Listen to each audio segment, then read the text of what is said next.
난 12시가 되자 온 땅에 어둠이 덮이더니 오후 3시까지 계속됐습니다. 오후 3시가 되자 예수께서 큰 소리로 부르짖으셨습니다. 엘리 엘리 라마 사박다니. 이 말은 내 하나님 어째서 나를 버리셨습니까? 라는 뜻입니다. 가까이 서 있던 몇 사람들이 이 소리를 듣고 말했습니다. 들어보라, 저 사람이 엘리야를 부른다. 한 사람이 달려가 해면을 신 포도주에 듬뿍 적셔 막대기에 매달아 예수께서 마시게 하며 말했습니다. 보시오, 저가 엘리야를 부르고 있어. 그때 예수께서 큰 소리를 지르시고 숨을 거두셨습니다. 그리고 성전의 휘장이 위에서 아래까지 두 쪽으로 찢어졌습니다. 예수를 마주보고 서 있던 백부장은 예수께서 이렇게 부르짖으며 돌아가시는 것을 보고 말했습니다. 이분은 참으로 하나님의 아들이셨다.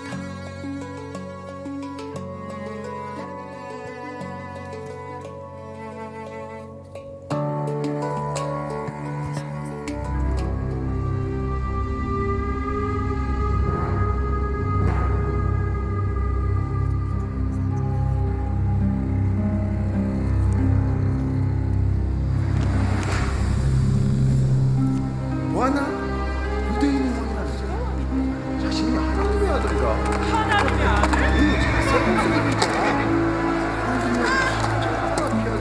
유대인의 왕?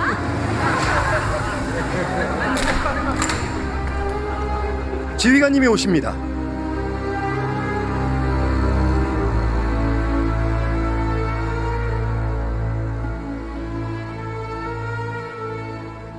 그대들은 예수를 조롱하기 위해 진실을 외면하는가?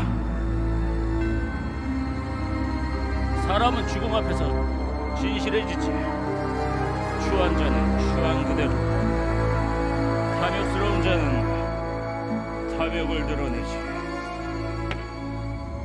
유대인의 왕 나사렛 예수, 그는 그동안 내가 알았던 수많은 사형수들과는 달랐어. 지휘관님, 내일도 사형수들의 집행이 연이어 예정돼 있습니다. 특히 유대인들의 동요 없이 조금 전 집행하신 예수의 처형을 신속히 마무리하셔야 합니다. 알고 있다. 그리고 사령관님께서 지휘관님을 내일 방문하신다고 하십니다. 그때 지휘관님의 진급 심사도 최종 결론이 나게 됩니다. 이런 내 정신 좀 봐. 내가 이번만큼은 미끄러질 수가 없지. 내가 그동안 이 빌어먹을 더러운 짓을 한 이유가 뭔데? 이게 바로 그 다 진급 때문 아니겠어? 이번만큼은 확실하겠지? 확실합니다, 백부장님. 뭐라? 백부장? 그냥 지휘관으로 불러? 죄송합니다. 내가 언제까지 천년만년 백부장일 것 같아? 아니죠. 그동안 사령관님께서 지시하신 온갖 지저분한 일들은 우리 부대가 다 도맡아왔지. 그러니까 이제서라도 사령관님께서 알아주시어 친히 이곳까지 방문해 주시는 게 아니겠냐 이 말이야. 게다가 유대인들의 왕까지 처형한다는데 이번 진급만큼 확실하겠지. 이번만큼은 확실합니다. 지휘관님. 예수의 처형 아주 민감한 사안인데 이번 마무리만 처리 잘하시면 진급은 분명하실 것 같습니다. 신의 아들을 처형한다. 그렇지.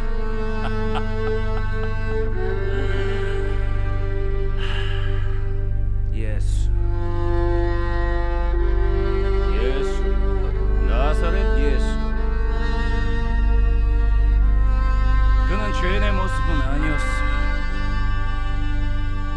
자신과 함께 사형에 처해진 자의 강도의 죄를 사하고 자신을 조롱하며 못 박는 자들을 향해 도리어 용서를 하고 있었어. 도대체 그가 무엇이길래 죄를 사하고 자신을 살해하는 자들을 용서할 수 있단 말인가? 그동안 숱하게 수많은 사형수들을 보았지만 정신 나간 자, 미친 자들 결국 죽음 앞에서 다 살려달라 애원했지. 그런데 그는 고통 속에 죽어가면서도 그 일을 멈추지 않았어.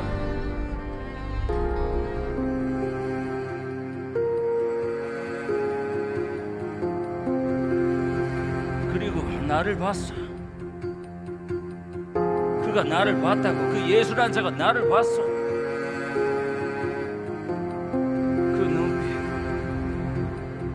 그 눈빛을 잊을 수가 없다. 지휘관님, 지금 다시 현장에 가보셔야 할 것 같습니다.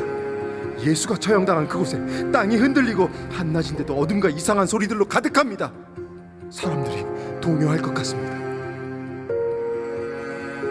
이 갑자기 이게 무슨 소란들이냐?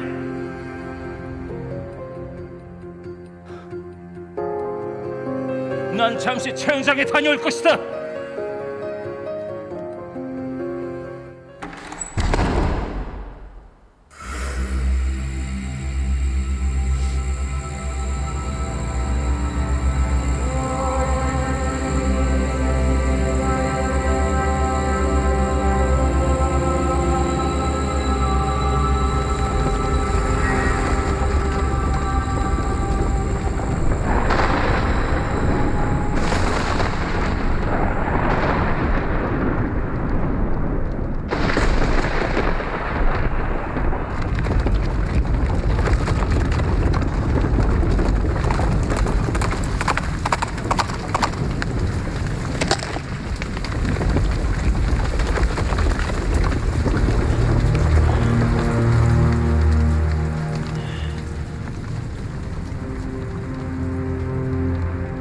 그의 죽음과 동시에 온 하늘과 땅들이 울어대는구나. 계속해서 들린다. 이 나만 들리는 것인가? 이 소리는 무엇이고 이 어둠은 무엇이란 말인가? 그는 도대체 누구인가? 그가 진정 신이었다는 건가? 아니야. 그는 한낱 숨을 거둔 사형수일 뿐이야.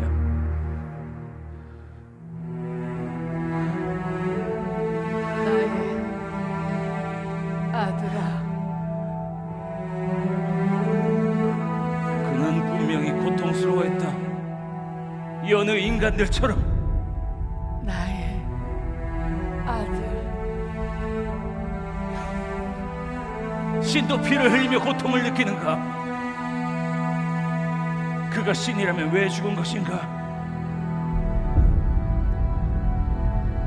난 신을 죽였다. 내 손으로. 그럼 내가 신을 죽인 건가? 아니, 신은 절대로 인간 따위에게 죽을 리가 없어.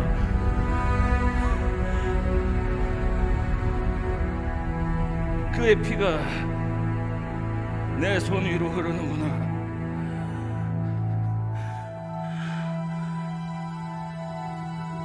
그렇다면 저기 피 흘려 죽은 자는 누구란 말이냐?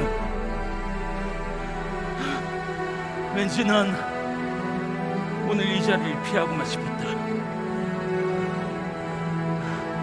주여, 나는 나로부터 난 한 아들을 아버지의 뜻에 따라 이렇게 보낼 수밖에 없습니다. 만약 그가 신이라면 왜 이 죽음을 선택한 것인가? 나의 아들이 가야 할 길을 알았지만 나는 보내고 싶지 않았습니다. 차라리 나를 데려가 달라고 매일 기도했습니다. 내가 아들 대신 그 길에 서겠다 했습니다. 나의 주여. 아니야! 저의 죽음은 그저 죄인의 죽음일 뿐이야. 그럴 리 없어. 그런데 그의 눈빛이 내 두 눈앞에 너무나도 선명하구나. 그의 숨소리가 내 귓가에서 떠나질 않아.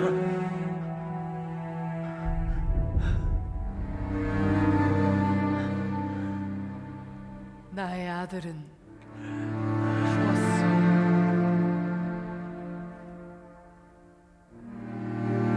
그는 나의 태를 빌려 잠시 이 땅에 오신 분입니다. 나의 아들을 십자가에 못 박은 자여, 죄 없는 이를 죄인이라 말한 자여, 아니야! 당신에게도 들리지요. 온 세상이 찢어질 듯 울어대는 것이요. 아니야, 들리지 않아. 아니야, 이건 그저... 그렇다면 이 칠흑 같은 어둠과 땅에 찢어질 듯한 울음 쏟는 신의 실품인 건가?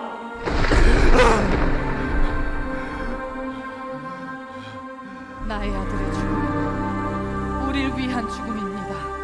닥쳐라! 너도 죽고 싶은 것이냐? 영원한 생명, 생명의 시작입니다. 너도 죽여주랴! 당신에게 들리는 것, 보이는 것을 받아들이시오. 나는 아들의 죽음을 본 어미입니다. 나의 마음이 어떨 것 같소? 나는 있는 그대로를 당신에게 말하는 것이오. 난 받아들일 수 없어. 난 당신들처럼 그런 허무맹랑한 걸 믿는 사람이 아니야. 이제 살리는 자가 되시오. 살리는 자가 되시오. 헛소리 집어쳐. 당신은 분명히 보았소. 저가 죄인이 아니라는 것을 당신은 보았소. 나의 아들이 당신을 보고 있었다는 것을. 나는 모르는 자요. 마지막 한 사람까지 구원하길 원한다는 걸 당신은 보았소. 들리지 않아? 들리지 않는다고? 나는 몰라!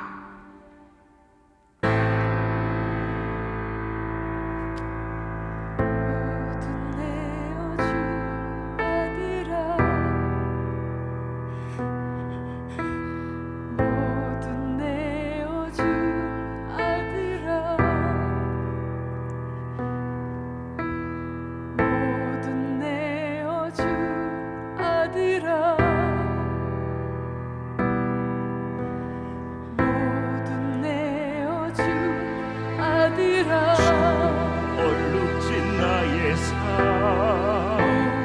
모든 내어준 아들아, 물든 나의 삶, 모든 내어준 아들아, 생 위해 빼앗았고 모든 내어준 아들아, 자기 위해 진실을 버렸다. 너의 흘린 피, 너의 외침이, 너의 흘린 피, 흘린 피 너의 외침이, 외침이 나의 귓가에 가슴에 울리네.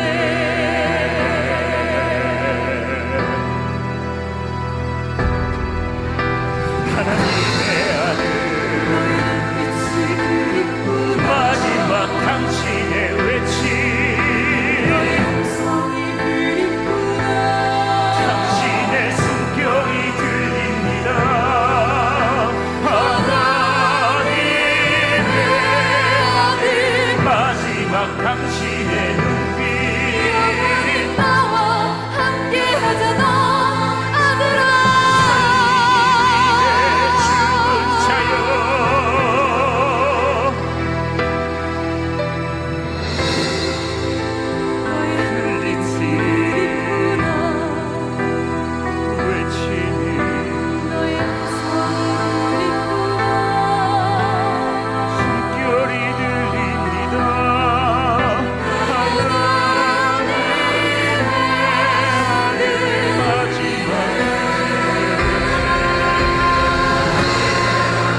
네, 우리 5월달 열린 새신자 예배에 오신 여러분들 환영합니다. 우리 서로에게 한 번 더 환영의 박수로 서로 환영하고 축복하겠습니다.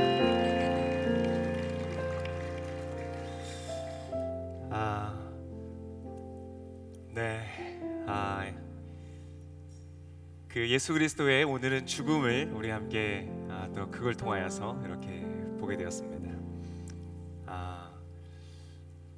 참 멋진 공연이다 생각이 듭니다. 우리 멋지게 열어내준 우리 팀에게 다시 한번 우리 한번 박수로 감사하고 축복하면 좋겠습니다.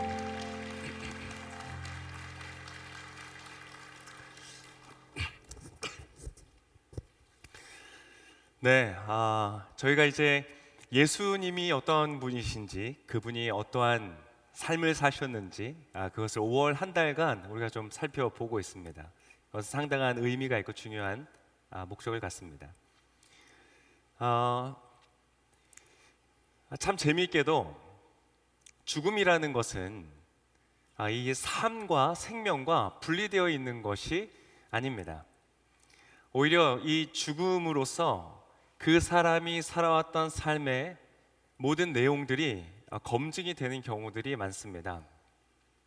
그 사람이 무엇을 중요하게 생각하면서 살았는지, 그 사람이 추구하며 살았던, 그들이 말하며 살았던 그것들이 정말 그러했는지 그의 죽음을 통해서 우리는 그것을 이렇게 확인하는 경우들이 굉장히 많이 있습니다. 그래서 여러분 혹시 어떠한 죽음을 맞이하고 싶으세요? 아직 뭐 죽음이라는 거 생각하기에는 너무 먼 얘기처럼 아마 생각이 되실 겁니다. 그래서 우리는 장례식장을 통해서 인생의 지혜를 배운다고 합니다. 왜냐하면 그 죽음의 현장 속에 가서 나의 죽음을 그려보는 것이죠. 나는 과연 어떠한 죽음을 맞이할 것인가? 나의 죽음은 어떠한 것을 이야기해 줄 것인가를 우리는 생각하게 되기 때문에 그렇습니다. 오늘 예수님의 죽음을 바라보는 것도 상당한 도움이 됩니다. 정말 그분이 무엇을 말씀하셨는지, 그 죽음을 통해서 우리에게 무엇을 전달하시는지를 볼 수가 있는 것이죠. 사람들은요, 이 죽음이라는 것을 준비하면서 오히려 그들의 삶의 방향들을 생각하고 내가 어떠한 삶을 살아야 될지를 고민하는 경우들이 많습니다. 우리나라에는 이게 흔하진 않는데요. 이 외국에는 묘비에 이 어떤 글귀를 쓰는 경우들이 많잖아요. 근데 예를 들어서 과학자들이나 이 수학자들은 자기가 평생 동안 연구해서 발견한 그러한 공식을 그 묘비에 쓰는 것을 이렇게 어떤 소원이라고 할까요? 그런 바람을 갖는다고 합니다. 그래서 오스트리아의 어떤 과학자 볼츠만이라는 과학자는 이 자신의 묘비명에 엔트로피 법칙, 자신이 이렇게 만들어낸 그 공식으로 묘비명을 썼다고 하고요. 다양한 사람들이 그 묘비명으로 자신의 삶을 표현하고자 합니다. 여러분 아시는지 모르겠는데요. 옛날에 김미화 씨라는 그 연예인이 있었어요. 그분의 묘비명이 하고 싶다고 했던 그 말이 되게 저는 기억에 남습니다. 그분이 개그우먼이시거든요.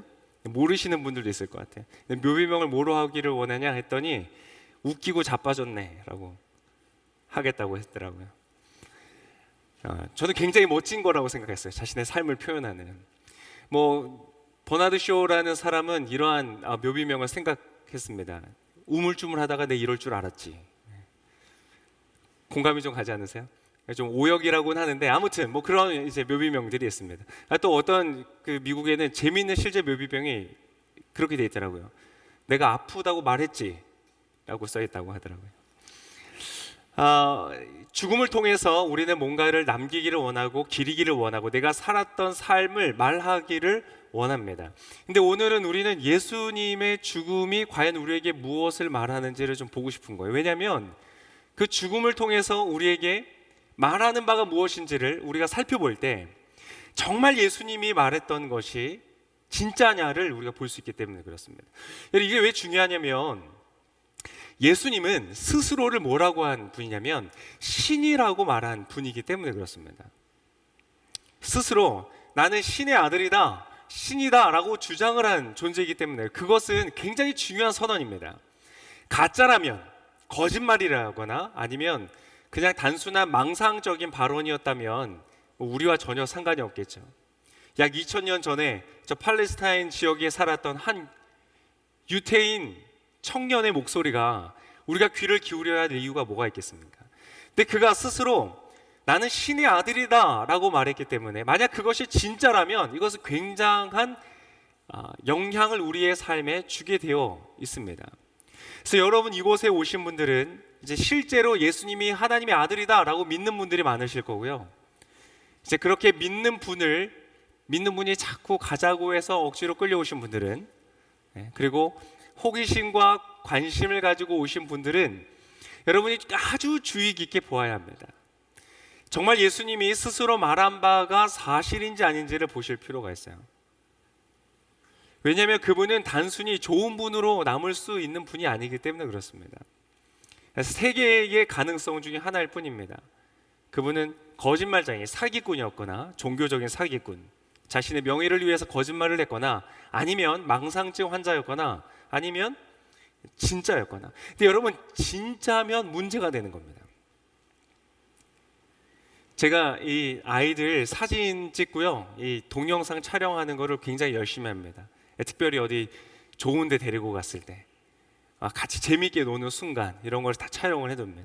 그리고 제가 요리를 해서 맛있는 요리를 해서 자녀들에게 이렇게 줄 때 애들이 막 맛있게 먹으면 다 촬영을 해둡니다.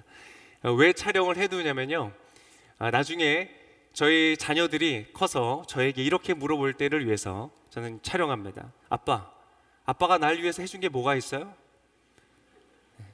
그때 증거 자료로 제가 제출하기 위해서 열심히 촬영하고 있습니다. 왜냐? 야, 내가 너희를 이렇게 키웠다. 내가 너희를 위해서 이렇게 수고했다. 야, 너의 인생의 지분의 상당한 부분이 나에게 있다. 이런 것을 알려주고 싶은 것이죠. 그 증거를 통해서 아이들에게 주고자 하는 저의 계시는 간단합니다. I'm your father. 이거예요. 여러분, 만약 예수님이 말씀하셨던 나는 신의 아들이다 라는 것이 진짜라면 여러분은 굉장히 주의 깊게 보셔야 됩니다. 왜냐하면 예수님이 여러분의 인생의 끝에서 여러분의 인생의 중요한 순간에 당신이 나와 무슨 상관이 있습니까? 라고 말할 때에 여러분에게 펼쳐서 보여줄 것이거든요. 우리가 당연하게 누리는 것이라고 생각했던 나의 삶의 대부분의 것이, 아니 사실은 모든 것이 주어진 것이라는 것을 깨닫게 되는 것이죠. 나의 자녀들이 누리고 있는, 입고 있는 옷과 먹고 있는 음식과 그들이 사용하는 용돈과 그들이 다니고 있는 학교조차 모든 사람이 간다고 해서 당연히 자연적으로 저절로 되어지는 것이 아니라 그들이 학교에서 교육을 받고 안전하게 공부를 하고 좋은 곳에 가서 음식을 먹으며 인생을 즐길 수 있고 자신만의 삶의 꿈을 꿀 수 있고, 그 모든 것들이 사실은 그의 아버지가, 부모님이 그의 곁에 있었기 때문에 가능했다는 사실을 깨닫게 될 것이거든요. 그래서 여러분 굉장히 진지하게 생각을 해보시기를 제가 적극적으로 권면합니다. 그래서 오늘은 과연 예수님이 신의 아들이라고 말하는 것이 진짜인가를 한번 살펴보면서 그분의 죽음을 한번 보고 싶은 겁니다. 왜냐하면 죽음은 우리에게 진실을 말해주기 때문에 그렇습니다. 이 논어에 보면 그런 말이 있죠. 유명한, 새들은 죽을 때에 가장 슬픈 소리로 울고 사람은 죽을 때에 가장 선한 말을 한다, 혹은 다른 말로는 진실한 말을 한다 라는 것이죠. 아무리 사악한 사기꾼이라도 이제 죽을 순간에 여러분 무엇을 얘기하겠습니까? 죽음의 순간에 우리는 진실을 마주하게 됩니다. 자, 그러면 예수님은 과연 어떠한 죽음을 경험했는가? 그리고 그분의 죽음을 통해서 우리에게 말씀하시는 것은 무엇인가? 이것을 좀 잠시 보기를 원하는 것이죠. 여러분, 예수님의 죽음은요 사실 상당히 이야기가 복잡한 겁니다. 너무 이야기가 복잡해서요, 사실 그의 가까웠던 제자들도 3년 동안 예수님을 따라다녔던 제자들조차 그 죽음을 수용하는 것이 너무 어려웠어요. 받아들일 수가 없었어요. 이해가 불가했어요. 따라갈 수가 없었어요. 예수님을 너무 좋아했고 예수님이 너무나 훌륭하신 분이었기 때문에, 너무 멋진 선생님이었기 때문에 진짜 목숨을 바쳐서라도 끝까지 예수님 따르겠다는 결심이 있었지만 사실 굉장히 진실성이 있어 보입니다. 그러나 갈 수가 없었어요. 왜? 도무지 이해할 수가 없었거든요. 그 죽음은 그만큼 복잡했던 죽음을 한번 우리 잠시 보기를 원하는 것입니다. 아까 우리 본문을 통해서 읽었죠. 여러분 아까 본문을 통해서 읽었던 예수님의 죽음, 그 기록, 여러분 그 기록을 통해서 저는 제가 발견하는 것은 무엇이냐, 예수님의 죽음의 그 현장, 그 모습을 바라보면서 제가 발견하는 것은 두 가지입니다. 첫 번째 무기력, 두 번째 무능력, 이거예요. 여러분 어떠세요? 예수님은 너무나 무기력하고 무능력하게 죽으셨어요. 그 십자가에 처형당하는 로마의 유명한 악한 아주 악명이 높았던 그 사형 제도입니다. 그래서 로마의 시민권이 있는 사람들은 이 사형으로부터 보호가 될 정도로 그렇게 아주 주로 반란을 일으켰던 사람들을 중심으로 아주 극악한 죄인들만을 다루었던 사형 제도인데, 예수님은 그곳에 달리면서요 어떠한 제대로 된 저항조차 하지는 못했습니다. 죽음의 과정을 보면 제대로 된 변호조차 한 번도 하지 못했고요, 심지어는 어느 누구도 예수님을 대신하여서 변호한 사람이 없습니다. 여러분, 이 인생을 도대체 어떻게 살았길래 그를 위하여 변호하는 사람이 단 한 사람도 없었을까요? 예수님의 죽음은 굉장히 무기력한 죽음이었어요. 제대로 저항도 못하고 제대로 변호도 못하고 말 한마디 못한 채 너무나 쉽게 그저 십자가에 못 박는 대로 못 박혀 버렸던 것이에요. 슬프잖아요. 그래서 애가 우는 거예요. 또 무능력했어요. 여러분, 그 예수님이 십자가에 못 박혔던 과정은요 굉장히 불의한 재판의 과정이었습니다. 일단은 유대 종교 지도자들이 자신들의 권력을 도전받는 것에 상당한 위협감을 느꼈기 때문에 이 모든 음모를 꾸몄고요, 그것을 뻔히 알면서도 그 로마를 다스렸던, 그 이스라엘을 다스렸던 그 로마의 총독이었던 빌라도는 그 예수님의 죄 없음을 제대로 증언하지를 못합니다. 분명히 알고 있었는데 그의 정보력을 통하여서 이게 지금 왜 일어나고 있는지를 알았음에도 불구하고 그래서 건져내지 못했어요. 왜냐하면 그 빌라도가 다스리고 있는 이 유대 땅에서 더 이상의 밀란이 일어나서는 안 됐기 때문에, 즉 쉽게 말하면 자신의 정치적 성공을 위해서 진실을 땅에 파묻어야만 했기 때문에 그렇습니다. 그러니까 여러분, 예수님은요 이 사회의 불합리한 구조 속에서, 아주 불의한 구조 속에서 사실은 희생을 당하신 거예요. 그의 죽음에는요 어떠한 의로움이나 어떠한 선함도 없었습니다. 음모가 있었고 음모를 막을 힘이 없었고 그 정치 권력 사이에서 무참히 희생이 된 한 개인일 뿐인 거예요. 여러분, 그러한 것들을 우리가 역사 속에서, 우리의 현재 사회 속에서도 얼마나 많이 봅니까? 권력의 충돌과 다툼 속에서 무고한 사람들이 희생되는 것들을 지금도 많이 보잖아요. 예수님은 하나님의 아들로서 그러한 세상을 구원하고 회복시키기 위해서 오셨음에도 불구하고 본인 스스로가 그러한 잘못된 이 사회의 구조 속에 희생자가 될 수밖에 없었다. 제가 발견하는 것은요 무기력과 무능력입니다. 어때요? 그럴듯하죠? 설득력 있죠? 그래서 지금 돌아가시면 안 됩니다. 지금 다 들었다 그러고 돌아가시면 안 돼요. 중요한. 그런데 있잖아요, 제가 봤던 거는 무기력과 무능력이었는데 놀랍게도 그 자리에 있었던 로마의 군인이었던 백부장이라는, 센츄리온이라는 직위를 가지고 있었던 이 사람은요 한 100명 정도, 뭐 80명에서 100명 그 정도의 수가 되는 로마의 군단을 이끌었던 지휘관입니다. 한 평균적으로 군에서 한 15년에서 20년 정도를 복무해야지 주어지는 자격이래요. 그러니까 사실은 산전수전을 다 겪고 얼마나 많은 정복전쟁, 얼마나 많은 그 반란의 그것을 다스렸던 그런 경험들이 있었겠습니까? 그러니까 산전수전을 겪었던 그 전투 필드에 아주 유능한 사람이 되는 그 자리가 바로 백부장의 자리였다는 것입니다. 그러니까 백부장이라는 사람은요 로마의 어떤 상위 계층으로서, 지휘 계층으로서 부러운 것이 없는 사람이었어요.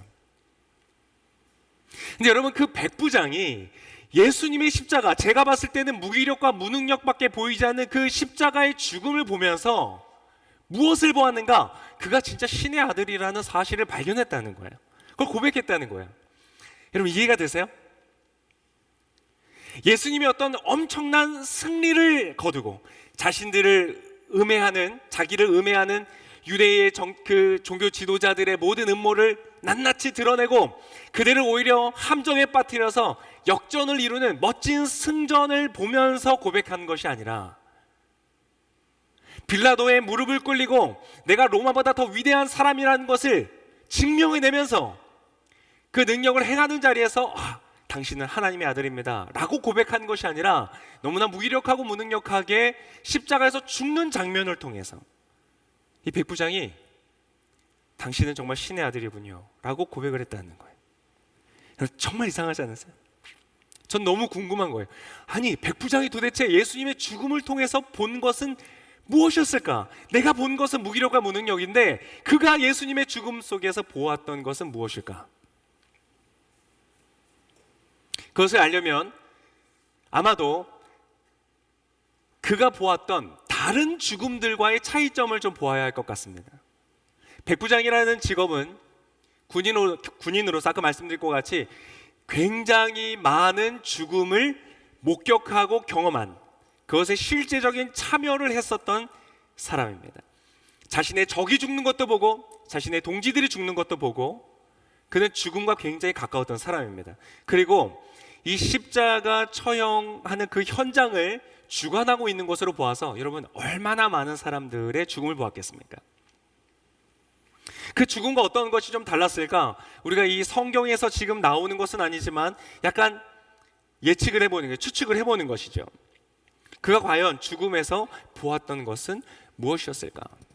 여러분 일단 이 이스라엘, 팔레스틴이라는 지역 자체의 특징을 좀 볼 필요가 있습니다. 이곳은 어떠한 곳이었는가? 하나님을 믿는 사람들이었어요.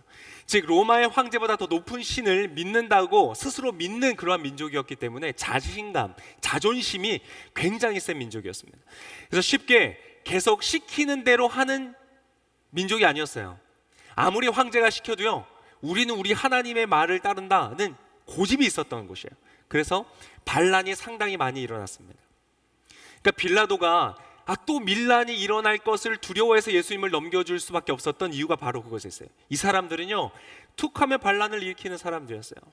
심지어 지금 이 예수님의 사건 한 100년 전에 마카비 혁명이라는 아주 큰 혁명이 있었는데요, 유대에 있는 그 많은 젊은 층을 중심으로 이 로마의 황제에 대항하는 혁명이 있었습니다. 그리고요, 놀랍게도 상당히 그 잘 조직된 군인들과 싸워서 상당한 승리를 이루어요. 게릴라 전술을 통해서 많은 승리를 거두는 그러한 혁명이었습니다. 아주 피비린내 나는 전투의 현장들이었어요. 그러니까 여러분, 그 마카비 혁명같이 이 하나님을 대적하는 로마를 향하여서 적대적이고 분노하면서 이 로마를 저주하는, 군인들을 저주하는 그러한 많은 분노에 찬 사람들을 이 사람은 보았을 거라고 생각이 됩니다. 로마를 적대시하고 심지어 그 로마의 한 고용인으로서 있는 그 세리들, 세금을 거두는 유대인들은 민족의 반역자 대우를 받으면서 그렇게 공격을 받았거든요. 그러한 아주 까다롭고 까칠한 그러한 사람들을 보았을 거예요. 그러한 사람들이 십자가에서 달렸을 때 여러분 뭘 했을까요? 로마를 향하여서 분노하고 저주하고 너희는 반드시 망할 것이다, 하나님이 심판할 것이다, 이 악한 놈들아, 여러분 얼마나 그 분노 속에서 죽었을까? 아마 이 십자가 틀에서 반역을 일으킨 사람들을 주로 매다는 일을 했던 이 지휘관은 그러한 분노 속에 죽어가는 많은 사람들을 보았을 것입니다. 혹은 다른 반대편은 아마 이러한 사람들이었을 것 같아요. 완전히 절망 속에 있는 사람. 여러분 이게 사실 우리는, 저와 여러분은 이 경험을 못해서 모르잖아요. 여러분 이 사형이라는 것이 얼마나 끔찍합니까? 여러분 이곳에 있는 우리는요, 축복받은 것이 하나 있습니다. 오늘 혹시 집에 돌아가서 감사할 것이 없으면 여러분 이거 감사하세요.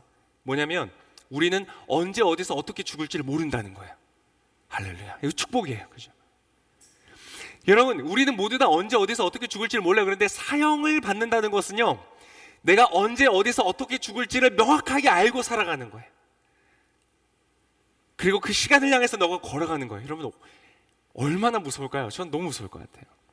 그래서 우리나라에 그 사형 제도가 실제로 실행되어지고 있었던 불과 몇십 년 전에 그 한 교도소에서 일하고 있었던 장로님의 간증이 있습니다. 들어보면 대부분 사형을 받는 그 사람들은 그런 식으로 분류가 되는 거예요.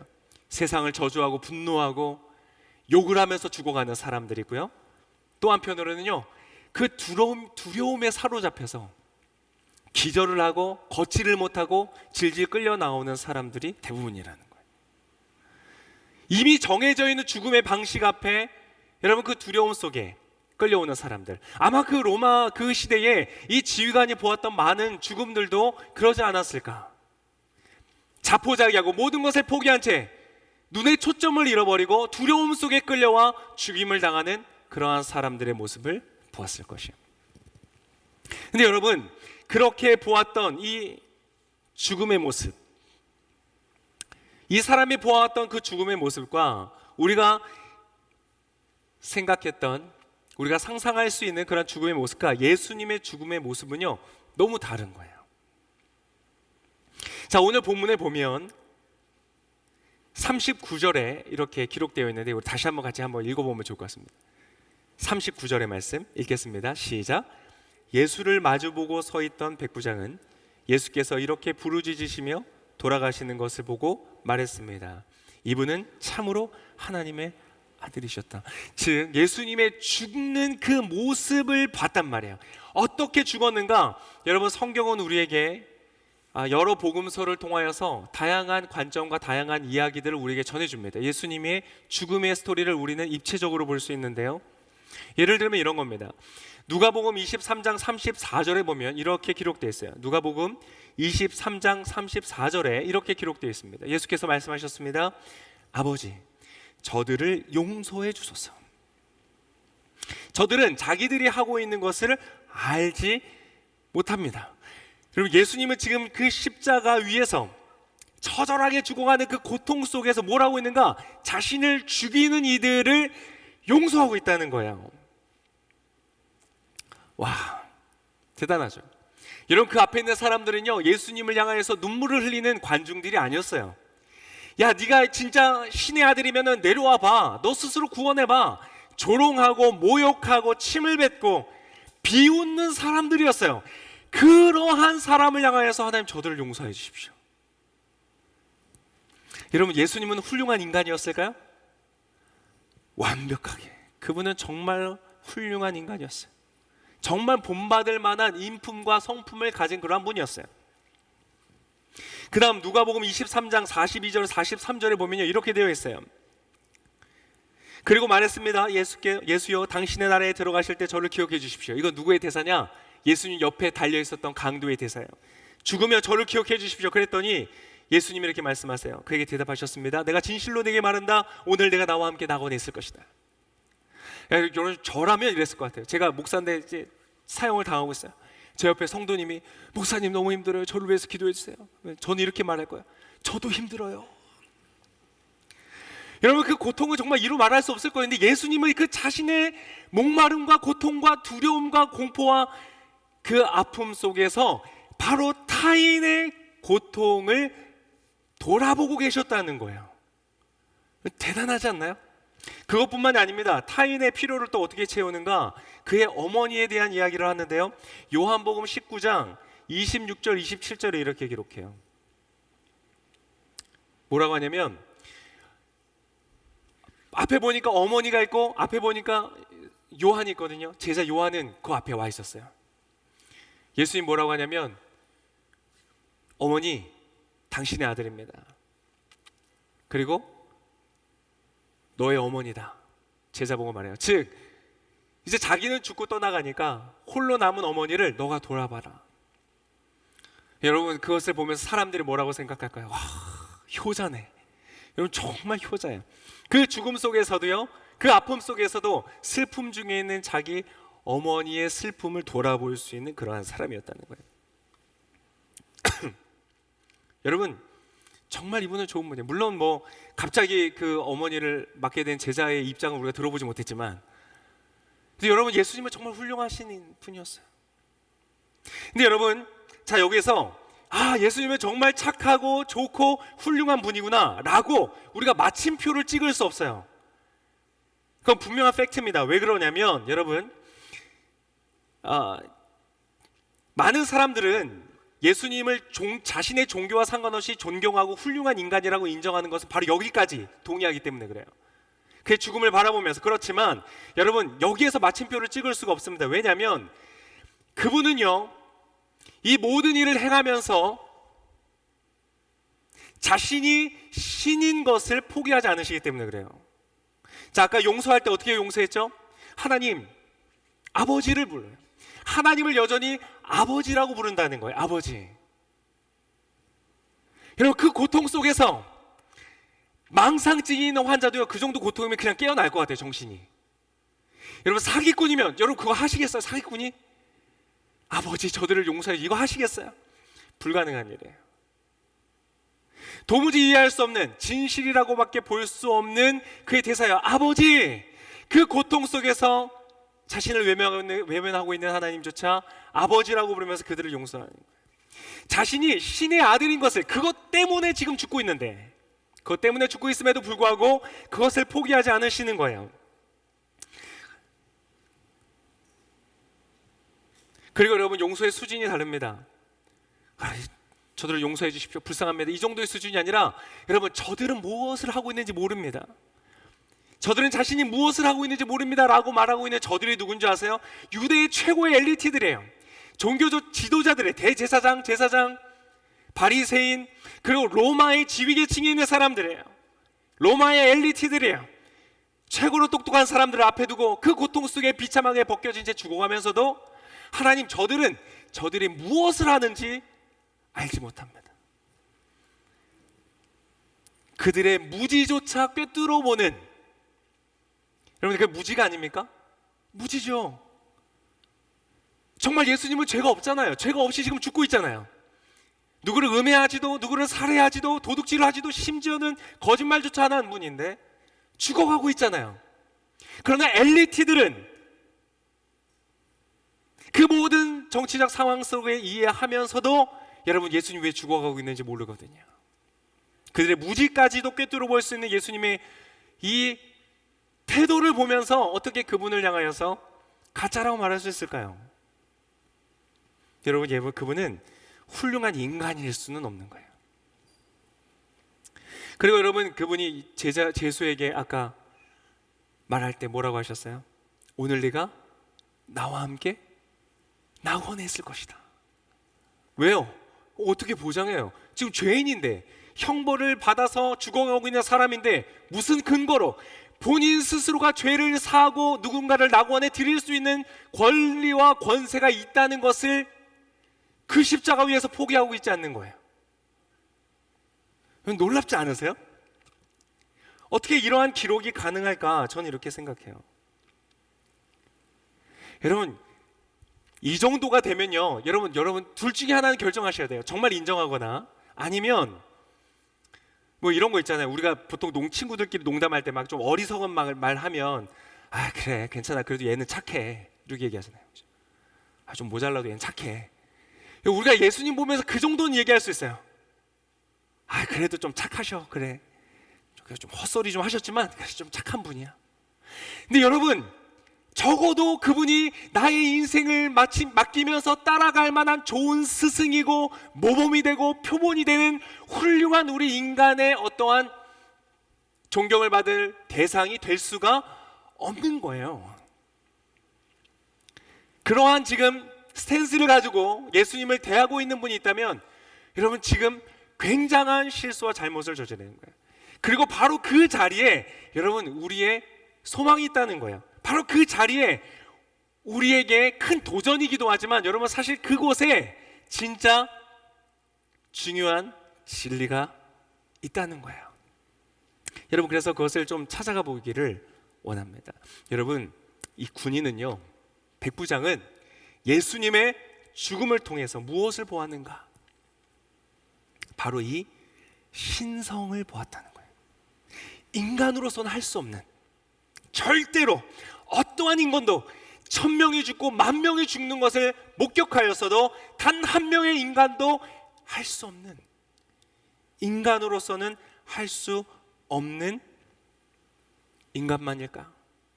시대를 뛰어넘고 어떠한 시대에서도, 어떠한 문화권에서도 인간이라는 존재 자체를 넘어서는 그것을 발견했다는 거예요. 자, 여러분, 여기서 한번 가정을 해보죠. 만약 정말 그분이 진짜라면, 진짜 하나님의 아들이라면, 그분이 스스로 증언하는 것처럼 죽으면서까지 놓지 않고 있는 그의 말이 사실이라면 여러분 어떻게 될까요? 흥미진진해지는 거예요. 여러분, 갑자기 모든 순간들이요, 그 십자가가요, 무기력과 무능력이 아니라 굉장히 유의미한 것이 되는 거예요.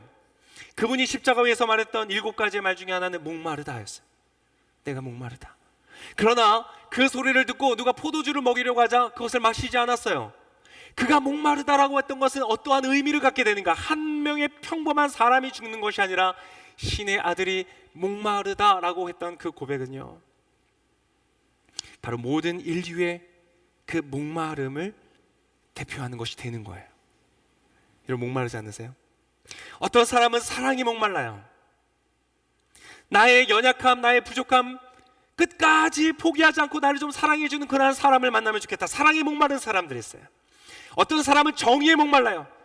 불의한 세상을 보며 너무나 고통스러워요. 좀 정의로운 세상이 되면 좋겠다. 의로운 세상이 되면 좋겠다. 공정한 세상이 되면 좋겠다. 목마름을 가지고 있어요. 어떤 사람은 어두운 세상을 바라보며 그곳에도 빛이 있으면 좋겠다. 우크라이나를 바라보면서, 북한을 바라보면서, 사회적 약자들을 바라보면서 그들 가운데 누군가 돕는 이가 있으면 좋겠다. 어쩌면 수많은 히어로 무비가 사람들을 즐겁게 하는 이유는 그러한 우리의 목마름을 잠시나마, 판타지지만 가짜로 채워주는 것이기 때문일지 몰라요. 근데 여러분, 예수님은요, 판타지가 아니에요.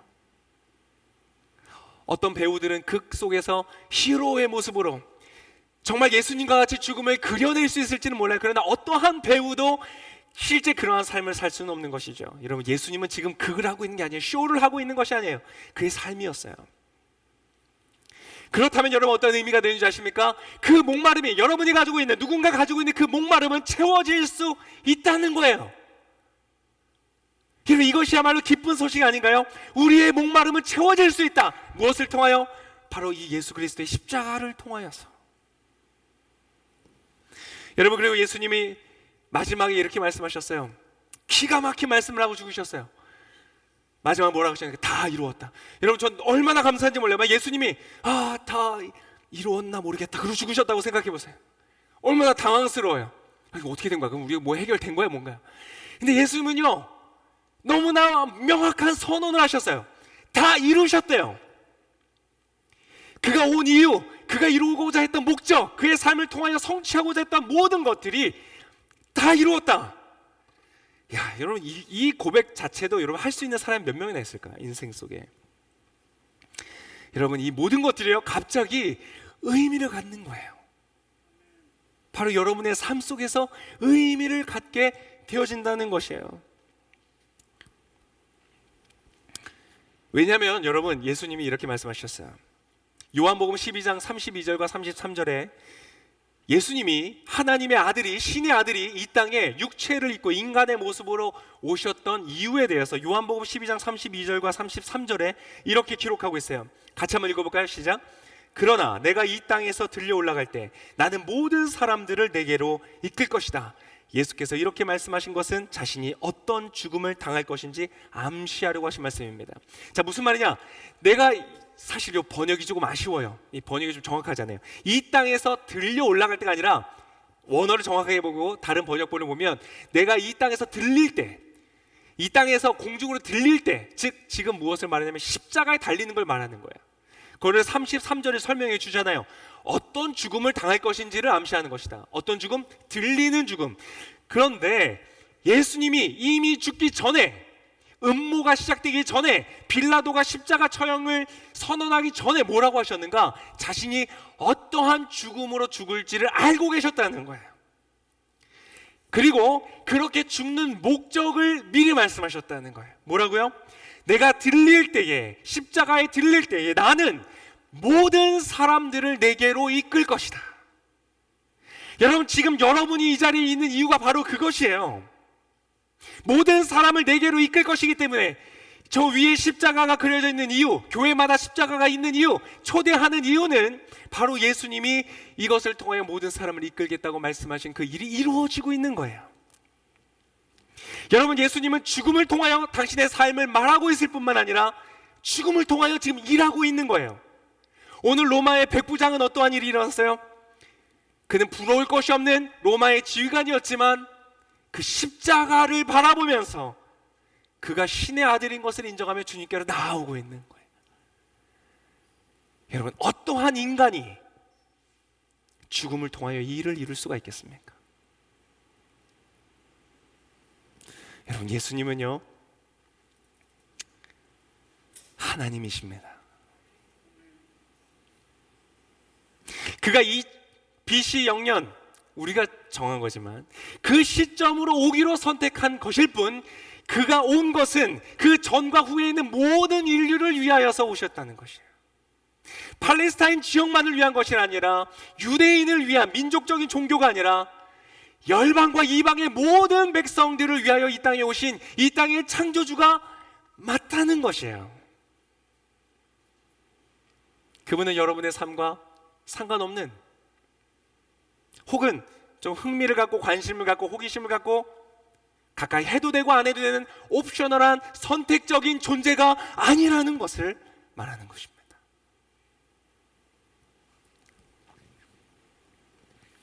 여러분, 한 가지만 더 말씀드리고 마칠게요. 여러분, 이것이요, 또 우리에게 참 의미가 있는 이유가 있어요. 예수님이 이렇게 십자가에 죽이시기 전에 이 죽음이라는 것을 자신의 어떠한 가치랑 또 연결을 하셨냐면 바로 사랑이라는 것과 연결하셨거든요. 요한복음 15장 13절에 예수님께서 이렇게 말씀하셨어요. 사람이 자기 친구를 위해 목숨을 내놓는 것보다 더 큰 사랑은 없다. 여기서 여러분 두 가지를 발견합니다. 첫 번째, 여러분을 친구라고 부르신다는 거예요. 내가 나의 길을 이끌 모든 사람들을, 지금 이곳에 그 이끌림을 받아서 오신 여러분들을 포함하여서 여러분을 뭐라고 부르시는가? 친구라고 부르신다는 거예요. 친구 없는 분들 손 들지 마세요. 인생에 친구가 없어도 여러분 오늘 한 명 얻었어요. 예수님이 여러분의 친구가 되신다는 거예요. 친구는 어떤 사람이에요? 외로울 때 같이 있어주는 사람이에요. 진짜 좋은 친구는요, 쉽사리 조언하잖아요. 그의 고통을 이해하려고 해요. 그의 상황을 이해하려고 해요. 공감하려고 하는 친구예요. 그를 함께 울어주는 친구예요.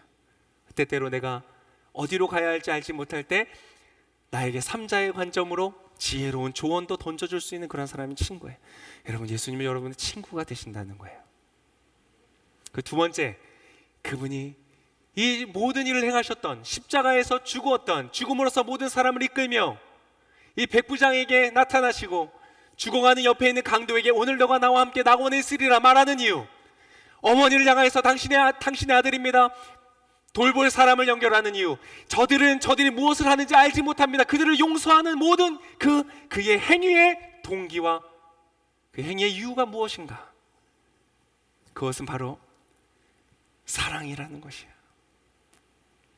그가 우리를 사랑하기 때문에. 여러분, 예수님은 여러분을 사랑하십니다. 목사님, 저는 잘 모르겠습니다. 교회를 다녀봤지만 모르겠어요. 성경도 읽어봤지만 모르겠어요. 기도했지만 모르겠어요 라고 하시는 분들은 오늘 다시 한번 여러분에게 말합니다.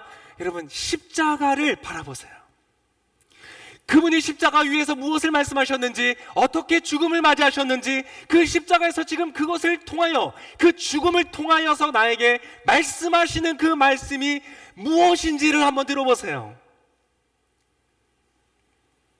그래서 그분은 들렸거든요. 모든 사람들이 볼 수 있도록 그 들려진 주님을 볼 때에 여러분은 깨닫게 될 거예요.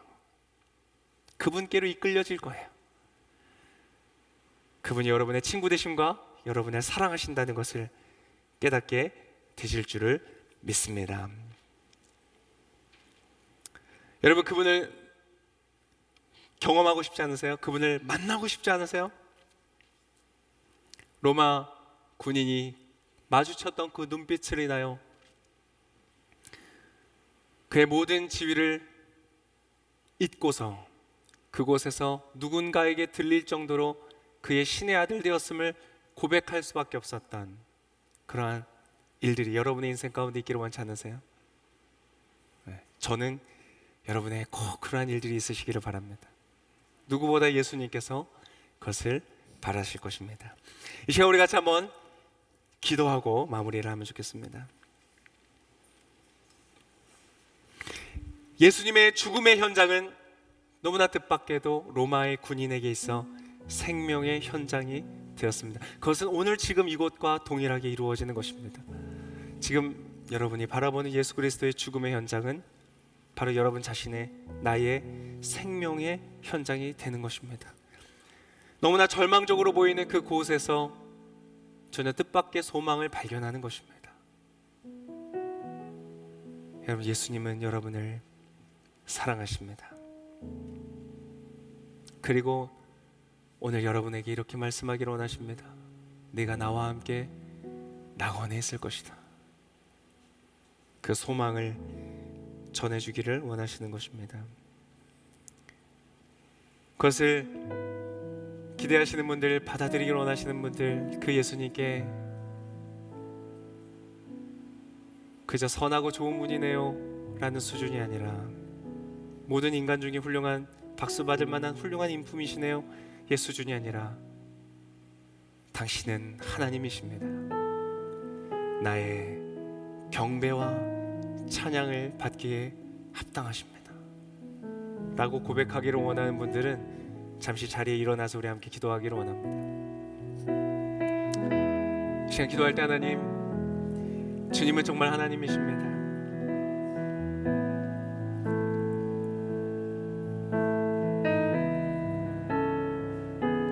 나를 용서하시고 나를 친구 삼으시기 위하여 십자가에 달리신 주님을 내가 믿습니다. 주님은 나의 하나님, 주님은 나의 구세주. 내가 주님을 경배합니다. 하나님, 그리고 그 예수님을 아직 모르지만 이제 믿기로 결단하시는 분들도 일어나시고 여러분 기도하십시오. 주님, 이제 제 삶에 오십시오. 주님은 하나님이십니다. 내 삶을 다스리시고 인도하시고 함께하여 주십시오. 친구와 같이 나와 함께 동행하여 주십시오. 그렇게 기도할 때 주님께서 여러분의 그 모든 소리를 들으시고 응답하실 것입니다. 여러분의 표현이 적절하지 않다고 느껴져도 괜찮습니다. 주님은 여러분이 이미 입 밖으로 말을 꺼내기도 전에 여러분의 마음속에 있는 마음과 생각도 아십니다. 그리고 받으십니다. 이 시간 그 주님께 우리 합당한 경배와 감사와 믿음의 고백을 올려드리며 함께 기도하며 나가시겠습니다. 주님 감사합니다. 오 예수님, 우리를 향하여서 용서를 말씀하시는 주님을 찬양합니다.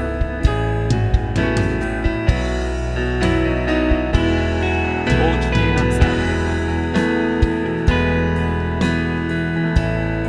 오늘 말씀을 듣고 깨닫습니다. 주님은 정말 하나님이시네요. 예수님, 정말 주님은 하나님이시네요. 온 우주 만물을 창조하셨고 망가진 이 세상을 회복시키러 오셨네. 주님, 우리의 소망이시네. 우리의 사랑이시며 우리의 공의이시며 정의이시며 나의 삶의 소망이시네요. 오늘 군인이 보았던 것처럼 나도 눈을 들어 예수님을 바라봅니다. 십자가의 절망적인 그 속에, 아니 우리를 향한 소망 되시기 위한 주님의 그 선택적 자리에 나도 나아갑니다. 주님, 이제 그 생명, 그 주님의 놀라운 역사 나의 삶에 이루어 주십시오. 친구와 같이 나와 함께 동행하시며 나의 평생을 함께하여 주십시오. 주님을 찬양합니다.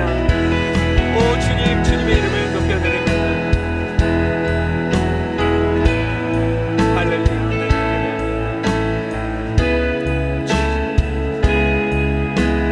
제가 주님을 경배합니다. 제가 주님을 찬양합니다. 주님은 나의 모든 경배를 받으시기에 합당하신 나의 하나님, 나의 구원자, 나의 주님이십니다.